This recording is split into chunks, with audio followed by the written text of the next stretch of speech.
convergencia y estabilidad.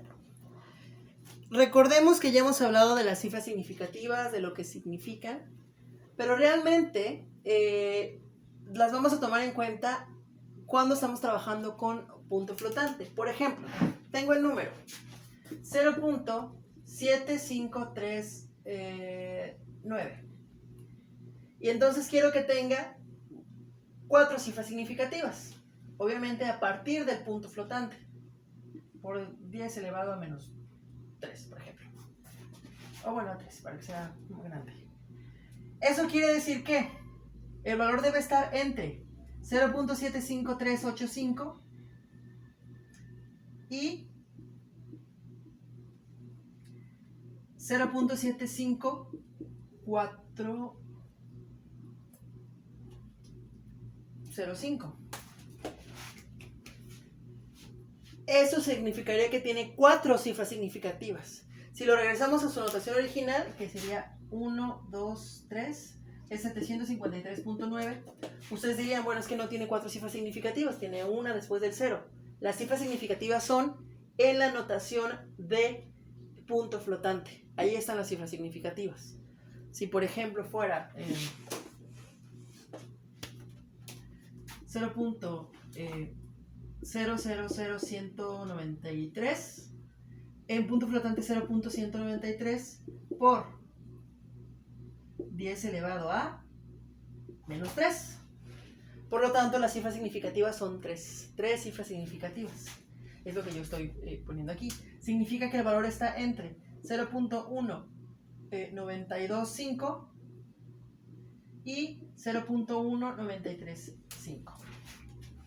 Obviamente por 10 elevado a menos 3 y por 10 elevado a menos 3. Realmente sería 0.000192.5 y 0.000193.5. Esos serían el intervalo de estimación de este dato, ¿no? De la precisión del dato. Por lo tanto, cuando nosotros queremos un número específico de cifras en la mantisa, o sea, las cifras significativas o dígitos significativos, al cual le vamos a llamar T,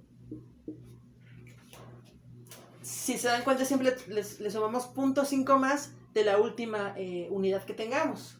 Por lo tanto, tiene que ser el valor del error relativo, que sería valor absoluto menos valor aproximado menos valor real, o al revés, en valor absoluto divididos por el valor relativo, nos da el error relativo. Tiene que ser menor, porque si queremos estas cifras significativas, tiene que ser menor que 5 por 10 elevado a menos t. Si queremos dos cifras significativas, por 5 igual a... Tiene que ser menor que 5 por 10 elevado a menos 2. Si queremos 7, 5 por 10 elevado a menos 7. Dependiendo del número de cifras significativas que queramos en la notación específica. Por eso se utiliza el error relativo, porque este no importa qué magnitud sea. El error siempre está entre 0 y 1. En cambio, si usáramos el error absoluto, bueno, tenemos que hacer lo siguiente. El error absoluto, que sería esta diferencia, tendría que ser menor que el valor real multiplicado por 5 por 10 elevado a menos t. Y por lo tanto, nuestra estimación, nuestro valor estimado, debería estar entre el valor real multiplicado por, véanlo de esta manera, elimino los paréntesis, perdón, las barras del valor absoluto y paso el valor real al otro lado. Voy a hacerlo paso a paso para que no haya problemas.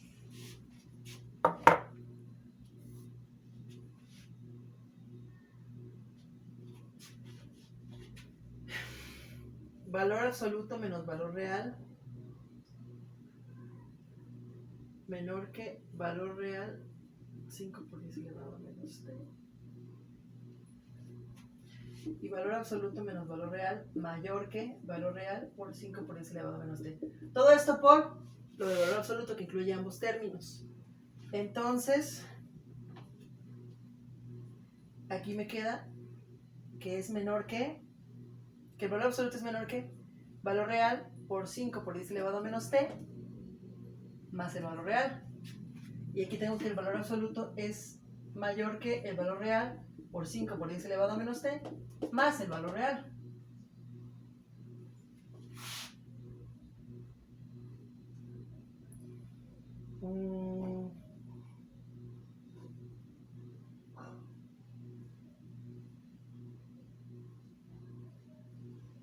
No, porque estoy cambiando los sentidos, entonces sería con menos.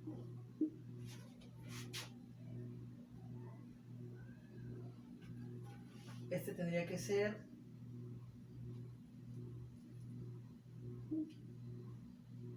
ambos sentidos contrarios, negativo. Ok, entonces valor absoluto es menor que valor real por 1 más 5 por 10 elevado a menos t. Valor absoluto, valor aproximado, perdónenme, sería mayor que valor real por 1 menos 5 por 10 elevado a menos t. Y entonces de aquí obtenemos que el valor aproximado o estimado debería estar entre valor real por 1 menos 5 por 10 elevado a menos t y valor real por 1 más 5 por 10 elevado a menos t. Ese sería el intervalo en el que puedo encontrar el valor aproximado, tomando en cuenta el valor real. ¿Cuánto se puede desviar, por así decirlo, del valor real? Según el número de cifras significativas que yo quiero. Ok. Entonces, tomando esto, podemos establecer algo que se llama criterio de paro.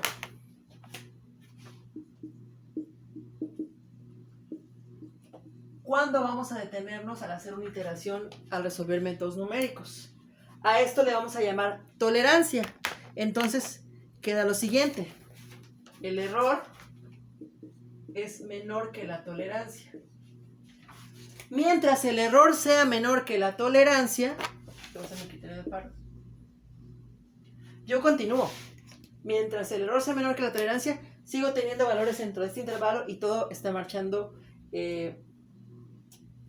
digamos que bien, hasta que el error sea igual o mayor que la tolerancia que yo establezca.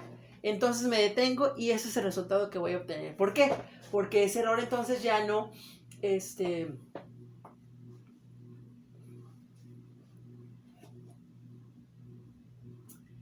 ya no nos funciona. Entonces, nuevamente, si estoy haciendo una iteración y el error es muy grande, no está funcionando, continúo haciéndola hasta que el error sea menor que la tolerancia. Ahí es cuando yo me detengo y paro el método y ya encontré el valor real.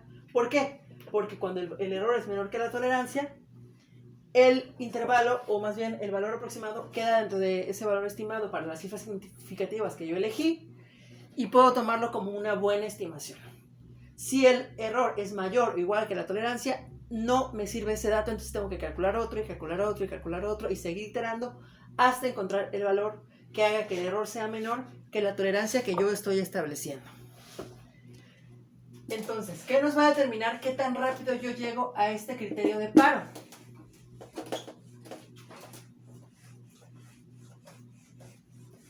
Algo que se llama orden de convergencia.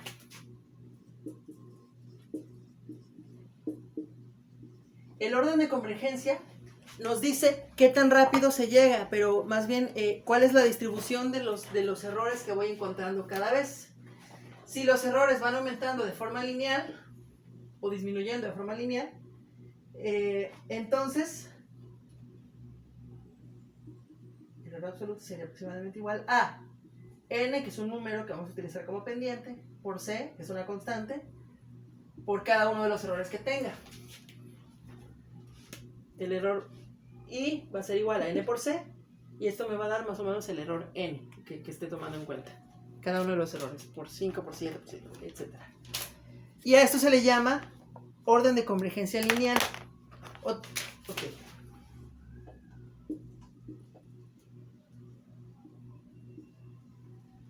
Va aumentando poco a poco. O va aproximándose a ese valor real, ¿no? Estoy tomando, acercándome cada vez más. Pero sí veo que los errores aumentan de manera exponencial, entonces obviamente el orden de convergencia va a ser exponencial.